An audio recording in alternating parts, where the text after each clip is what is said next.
அழியாத ஒரு கலை தெருக்கூத்து கலை மட்டும்தான். அது எவ்வளோ எது அழிஞ்சாலும் தெருக்கூத்து கலை அழியாது. ஏன்னா கடவுள் இருக்கிற வரைக்கும், கடவுள் நம்பிக்கை இருக்கிற வரைக்கும் தெருக்கூத்துக்கு அழிவில்லை. அது மட்டும் நம்பிக்கை சொல்ல முடியும். சிவவாக்கிய பாடல் ஓடி ஓடி ஓடி ஓடி உட்கலந்த ஜோதியை நாடி நாடி நாட்களும் கழிந்து போய் வாடி வாடி மாண்டு போன மாந்தர்கள் கோடி கோடி எண்ணிருந்த கோடியை. இந்த 4 வரி என்னால் மறக்க முடியாது. ஏன்னா அது இன்றைக்கி நிறைய ஃபேமஸ் ஆகிட்டு அந்த வரிகள். நான் திருவண்ணாமலை மாவட்டம் சேத்துப்பட்டு வட்டம், சேத்துப்பட்டு பக்கத்தில் தேவிகாபுரம் அருகில் ஒரு நம்பேடு கிராமம். என் பேர் அன்பழகன். அப்பா பழனி, அம்மா குமாரி. ஒரு ஏழு குடும்பத்தில் விவசாய குடும்பத்தில் தான் பிறந்து நாடகத்துறையில் இப்போது ஒரு 20 ஆண்டு காலமாக பயணித்து வர்றேன். அப்பா ஊர்லேயே கற்றுக்கின மகாபாரதம் ஆடினாங்க. அவங்க ஆடும்போது நம்ம பார்த்து அவங்கள சின்ன வயசில் இருந்து நான் ஒரு 7 வயசுலேயே தபசு மரம் எங்கள் அப்பா கீழே வேடு வச்சு ஆடுவார். அவருக்கு மகனாக நான் ஆடுவேன். சின்ன 7 வயசில் முதல்ல அரிதாரம் முகத்தில் போட்டேன். அதனுடைய தொடர்ச்சி தான். அப்போ ஆடிட்டு வந்தாலும் அந்த துணிலாம் வச்சு பார்ப்பேன். நான் எடுத்து அந்த துணியெலாம் மேலே போட்டுன்னு பசங்கிட்ட ஆடுவேன். அந்த உடைய தொடர்ச்சி தான் அந்த கலை ஈர்ப்பு வந்தது. ஆண் இடத்துலேயே பீமன், துரியோதனன், சராச்சந்தன், சிசுபாலன், கீட்சகன், அந்த மாதிரி மெயின் கதாபாத்திரம்லாம் இப்போ நடிக்க ஆரம்பிச்சிருக்கேன். கொஞ்ச நாளாக எல்லா வேடமும் ஓரளவுக்கு தெரிஞ்சு வச்சுருக்கேன். போத்ராஜா வேடம் நிறைய பேர் வாங்கி கொடுத்துருக்கு.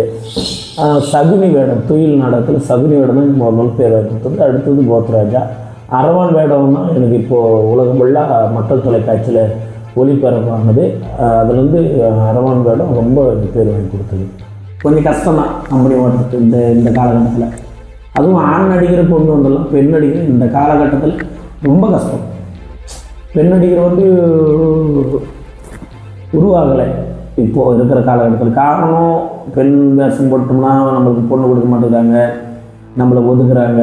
பெண் வேடம் போட்டால் நம்மளை ஒரு மாதிரியே பேசுகிறாங்க, பெண் வேடம் போட்டால் ஒரு மாதிரியாக நடந்துக்கிறாங்க கிராமத்தில் அப்படின்ற பிரச்சனை இருக்குது. அதனால் நிறைய ஆடவர்கள் இப்போ பெண் வேடம் போட வரல. போட்டுருந்தவங்களும் இப்போ போட மாட்டேங்கிறாங்க. காரணம், திருமணம் ஆகலை, பெண் கொடுக்க மாட்டேங்கிறாங்க. அது மாறணும். அது மாறுமா தெரியல. நாடகத்தில் சேர்ந்தது எங்கள் வீட்டுக்கு தெரியாமல் சேர்ந்தேன். வீட்டுடைய எதிர்ப்பு, அம்மாவுடைய எதிர்ப்பு, அப்பாவுடைய எதிர்ப்பு, அப்புறம் நாடகத்துறையில் எங்கள் வாத்தியார் மட்டும்தான் எனக்கு ஆதரவு கொடுத்தாரு. மற்ற நடிகர் ஏன் இவங்க வராங்க, இவங்களுக்கு ஒரு 5 ரூபா. நான் முதல் சம்பளம் என்னுடைய சம்பளம் 5 ரூபா, அடுத்தது 7 ரூபா, அப்புறம் 25 ரூபா. இந்த 7 ரூபா இருந்தால் நம்மளுக்கு ஆளுக்கு 50 பைசா வரும், 1 ரூபா வரும் அப்படின்னு சொன்னாங்க. அது மாதிரி நீ ஏன் வரப்போ சாப்பாட்டுக்கு வந்தால் சாப்பாட்டுலேருந்து ஏற்றிடுவாங்க, போய் தாளம் போடு, படுதா புடி. நான் 1 வருஷம் அரிதாரம் என் முகத்தில் பூசலை.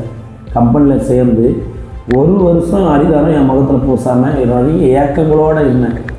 அது 1 வருஷத்துக்கு அப்புறம் தானாக ஒரு வாய்ப்பு கிடைச்சிது. அந்த வாய்ப்பை வச்சு தான் நான் கொஞ்சம் வேஷத்தில் முன்னேற முடியுது. அதுக்கப்புறம் என்னுடைய மெயின் கேரக்டர்லாம் பார்த்துட்டு, என்னுடைய நடிப்பு திறப்பெல்லாம் பார்த்துட்டு எங்கள் அப்பாவும் எங்கள் அம்மாவும் சரி இருக்கட்டும் அந்த கலைத்துறையில் கொஞ்ச நாளைக்கு அப்படின்னு விட்டுட்டாங்க. அவங்களுக்கு கண்டுக்கலை. நல்ல பேர் எடுக்கிறோம் மகன் அப்படின்ற ஒரு பெருமையில் அவங்கள விட்டுட்டாங்க. எங்கள் வாத்தியாரும் நல்லா முன்னேற்றம் வரான்னு சொல்லிட்டு என்னை விட ஆரம்பித்தார் நிறைய வேஷங்கள். ஒரு கூத்துக்காருக்கு வரனால ஒரு நிறைய ஊரில் சிறப்பாக இருக்கும். அதுவும் தீமிதி திருவிழாவுக்கு வரவேற்பு ரொம்ப சிறப்பாக இருக்கும். தனி கூத்துன்னும் போது ஒரு சில ஏரியாவில் வரவேற்பு இருக்கும், ஒரு சில ஏரியாவில் வரவேற்பு இருக்காது. கூத்துக்காரங்களா அப்போ எப்போயா வரப்பு போங்கயா வாங்கயா அப்படின்ற ஒருமையில் பேசுவாங்க.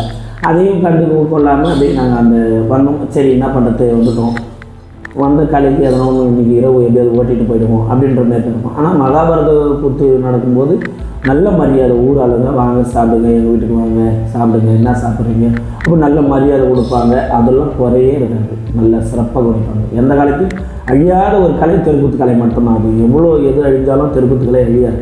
ஏன்னா கடவுள் இருக்கிற வரைக்கும், கடவுள் நம்பிக்கை இருக்கிற வரைக்கும் தெருக்கூத்துக்கு அழிவில்லை. அது மட்டும் நம்பிக்கை சொல்ல முடியும்.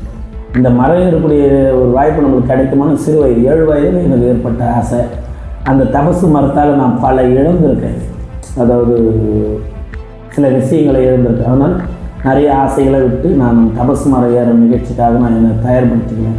உடம்புலாம் இந்த உத்ராட்சம் போடணும், உடம்புலாம் விபூதி அடிக்கணும் அப்படின்ற ஆசை. அதனால் நான் சிவ மந்திரத்தை படிக்க ஆரம்பித்தேன்.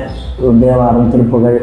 எனக்கு கொஞ்சம் படிப்பு ஒரு கம்மி இருந்தாலும் அதை கொஞ்சம் கேட்கவும் படிக்கவும் ஆரம்பித்து சிவம் மீது அதிகமாக நாட்டம். காரணம் தபசு மரம், எனக்கு அது ரொம்ப பிடிக்கும். இது வரைக்கும் ஒரு 50 மரத்துக்கு மேலே ஏறியிருக்கேன். சிவவாக்கிய பாடல் ஓடி ஓடி ஓடி ஓடி உட்கலந்த ஜோதியை நாடி நாடி நாட்களும் கழிந்து போய் வாடி வாடி மாண்டு போன மாந்தர்கள் கோடி கோடி எண்ணிருந்த கோடியை.